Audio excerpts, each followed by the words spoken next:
फिर उठे आसीगला mini blog. अभी मजा आएगा ना भिड़ो। जुहार जे मौसम जे शिवशंकर मुझे स्वागत करुचे आपण मान प्यारा यूट्यूब चैनल गाँवली प्ला ब्लॉग रे। तो मुई आसी आज लौड़ीधरा कुमार पूर्णिमा रावण पोड़ी देखी और मोर संगे आसी मोर भाई और मोर भेनई। तो जो देखमा क्या काणे आसी ठाने तो देखिपे लौड़ीधरा कमिटी बड़ बड़का सियान सियान माने बसीच।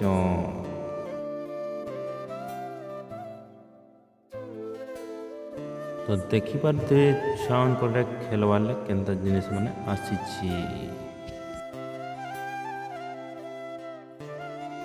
ये बाबूटा काणे गोटे घिनमे बोले करी भाभी भाभी अधा न खे देला न। गजब बेइज्जती है यार। भाई मारो मुझे, मारो मारो मुझे, मारो मारो।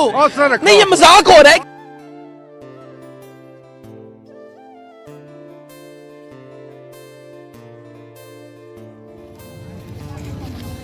फैंसी सामान तो बहुत देखी नला न आचिन देखमा जो फेवरटा काकणा आसी।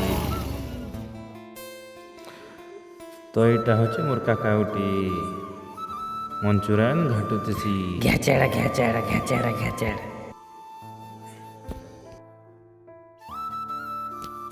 ई बाबूटा काके उठे ठंकसी मत देखसी कि लाज ही जैसी।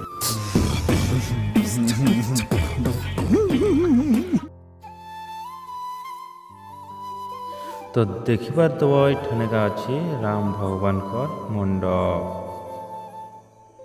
जेनो की पूजा पाठ चली। हेलो फ्रेंड, आज मिनी ब्लॉगटा केना लागला कमेंट सेक्शन में जरूर बतावे। तो फिर भेटमा गोटे नवा मिनी ब्लॉग रे। तो रहुचे जे माँ समलई जय शिवशंकर।